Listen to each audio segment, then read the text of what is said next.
جلسہ بھی منعقد ہوا، ہر سال میں آتا تھا، لیکن میں اس دفعہ نہیں تھا۔ ایک دفعہ کی بات ہے، ہم نوابزادہ نصر اللہ خان کے پاس بیٹھے ہوئے تھے، وہاں ایک بڑے آدمی کا ذکر آ گیا۔ ہمارے دوست بہت بے باک آدمی تھے، انہوں نے ناؤ دیکھا تاؤ دیکھا 4-6 سنا دی کہ ایسی کی تیسی یہ بڑا بنا پھرتا ہے، کیا ہے؟ دوسرے دن کسی کام کے لیے انہیں ان کے پاس جانے کا اتفاق ہو گیا۔ عصر کی نماز کا وقت تھا، وہ نماز پڑھانے کے لیے کھڑے ہوئے، ہمارے دوست بھی پیچھے کھڑے ہو گئے۔ دوسرے دن شام کو نوابزادہ صاحب کے پاس ہی مجلس جمی، تو ایک آدمی نے کہا دیکھو جی نواب صاحب یہ کل یہ کہہ رہے تھے، آج ان کے پیچھے نماز پڑھتے ہیں۔ کہنے لگا کیوں جھوٹ بول رہے ہیں، منو وضو کر دیں ویکھیا صحیح، اس طرح کی نمازیں میں نے تو نماز بے وضو، تمہارا کیا ہے؟ تم تو بے وضو بھی پڑھتے رہو، تمہاری باوضو بھی نہیں ہونی، بے وضو بھی نہیں ہونی، جس کے پیچھے جی چاہے پڑھا لو، تمہارا کیا ہے؟ مسئلے کی بات کرو، مسئلے کی، اور بے شرمی کی بات ہے۔ میں نے وہاں کہا تھا، ساری دنیا کے لوگ جانتے ہیں کہ اہل حدیث ہر مسئلے میں بہت روادار واقع ہوئے ہیں، ہر مسئلے میں روادار، اتفاق کے حامی، اتحاد کے دائی۔ آج اس اسٹیج سے بھی کہتا ہوں کہ ہم سے بڑا اتفاق اور اتحاد کا دائی کوئی نہیں ہے، ہم اتحاد کے دائی ہیں۔ یہ بھی بتلاتا ہوں کس طرح، ہم سب سے بڑے اتحاد کے دائی ہیں۔ ہم کو گالی دے لو تب بھی اتحاد کرنے کے لیے تیار، ہم کو برا کہہ لو تب بھی اتحاد کرنے کے لیے تیار، ہم سے لڑ لو تب بھی اتحاد، لیکن ہمارے آقا کی سنت کی توہین کر دو، کعبے کے رب کی قسم جان دینا گوارا ہے، ہاتھ ملانا گوارا نہیں ہے۔ بات ہے، میں نے وہاں کہا تھا، بددیانتی سے نہیں چھاپا، میں نے کہا تھا جو لوگ کعبے کے امام کے پیچھے نماز نہیں پڑھتے ان کے پیچھے ہماری نماز، تم کہو ان کے پیچھے ہو جاتی ہے، ہم ابھی تمہاری نماز جنازہ پڑھنے کے لیے تیار ہیں۔ ہمارا کیا ہے؟ ہم تمہارے پیچھے بھی پڑھنے کے لیے تیار ہیں، تمہاری بھی پڑھنے کے لیے تیار ہیں، لیکن اگر تم کہو کہ کعبے کے مدینے کے، پھر کہتے کیا ہیں؟ فتویٰ چھپا کہ جس نے مدینے کے امام کے پیچھے نماز ادا کی اس کا نکاح ٹوٹ گیا۔ ایک عورت نے مجھ پر ٹیلی فون کیا، اس نے کہا علامہ صاحب نماز میرے خاوند نے پڑھی ہے، نکاح میرا ٹوٹ گیا ہے، اس میں جرم میرا کیا ہے؟ میں نہیں سمجھی بات، یعنی نماز تو میرے خاوند نے پڑھی، نکاح مولوی نے میرا توڑ دیا ہے، میرا کیا قصور ہے؟ میں نے کہا نہ تیرے خاوند کا قصور ہے نہ تیرا قصور ہے، قصور اس بدبخت مولوی کا ہے۔ اس نے کہا کئی گھروں سے ہمیں نکاح کا بلاوا نہیں آیا، چلو اسی بہانے تجدید نکاح کی فیس تو مل جائے گی۔ یہ تو وہ لوگ ہیں۔ ہمارے سیالکوٹ کی بات ہے مولوی سلیمان صاحب، میں خدا کی قسم کھا کر، مرزا صاحب سن رہے ہو، میں اللہ کی قسم اپنا ذاتی واقعہ بیان کرتا ہوں۔ ہمارے محلے کے پاس ایک نابینا حافظ صاحب ہوا، ہمارا محلہ سارا وابیوں کا تھا۔ اللہ کا شکر کچھ ہمارے اندر تب بھی سختی آ گئی ہے کہ ہمیں اس طرح کی کوئی بات دیکھنے کا موقع ہی نہیں ملا۔ تو جی حافظ صاحب ساری وابی تھے گرد و پیش میں۔ ہمارے محلے کے سامنے ایک محلہ تھا، میں چھوٹا سا تھا 10-9 برس کا، جب میں نے قرآن حفظ کیا، یہ حافظ عالم بیٹھا ہوا، یہ میری غلطیاں نکالا کرتا تھا، میں جا کے ایک حافظ تھا پڑوس میں، یہ تو دکانداری کرتے تھے، میں نے اب دور کرنا ہوتا تھا اور گرد و پیش میں کوئی حافظ نہیں تھا، ایک نبینا حافظ تھا بریلوی، اس کے پاس جا کے دور کیا کرتا تھا۔ 9 برس کی عمر، لیکن وہابیوں کے ذہن شروع سے ہی کچھ اس طرح کا خراب ہی ہوتا ہے۔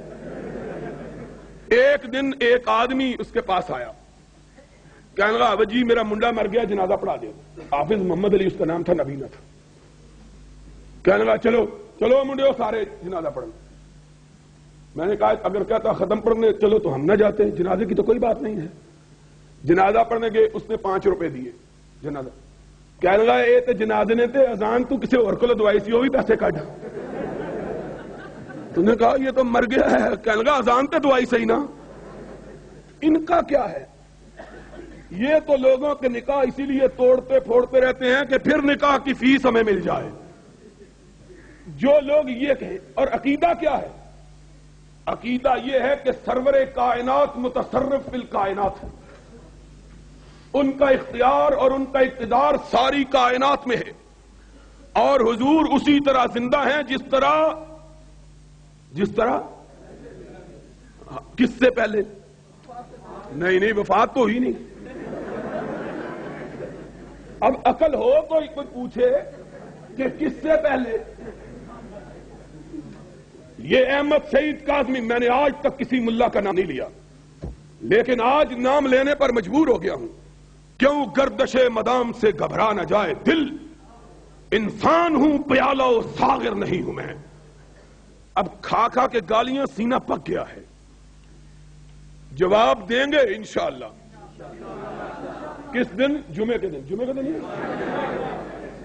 آؤ گے؟ نہیں، میں عربی ایک بیٹھا تھا سی اربانہ انشاءاللہ میں نہیں مندا، ہاتھ اٹھا کے کہو۔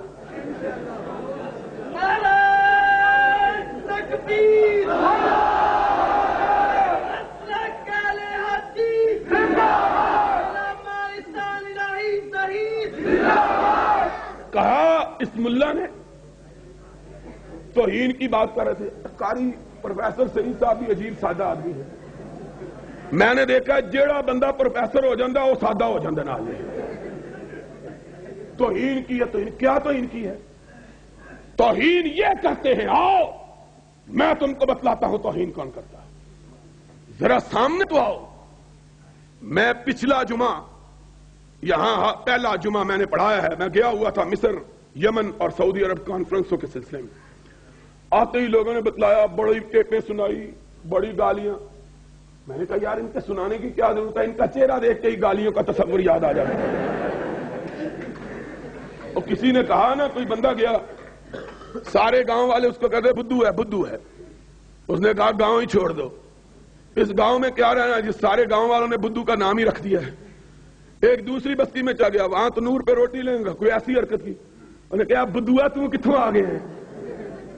اس نے کہا تجھ کو کیسے پتا چل گیا ہے میرا نام یہ؟ انہوں نے کہا تیرے چہرے نے تو فٹک پہ ہی دیے ان کی۔ میں نے کہا ان کو بتلانے کی کیا ضرورت ہے کہ گالیاں دی، ان کے چہرے پر ہی گالیاں لکھی ہوئی ہیں۔ ماشاءاللہ، ان سے کوئی اور چیز کی توقع کیا رکھی جا سکتی ہے؟ حیرانگی کی بات تو تب ہے کہ گالی نہ دیں، اگر گالی دیں تو تعجب۔ اور قرآن سنانا ہماری قسمت میں، گالی سنانا ان کی قسمت میں، یہ تو اپنی اپنی قسمت کی بات ہے۔ تو کہا گالیاں توہین۔ میں نے کہا جس کو غزالی دوراں اور متکلم زمان کہتے ہیں، اور جو سب سے بڑا ان کا رہنما ہے احمد سعید کاظمی، سید احمد سعید کاظمی صاحب، ہم بے ادبی سے نام نہیں لیتے، خدا ان سے جو چاہے سلوک کرے، ہمارا کیا ہے۔ سید صاحب نے اپنی کتاب حیات بعد الممات نام رکھا ہے، حیات بعد الممات، اور لکھتے کیا ہیں؟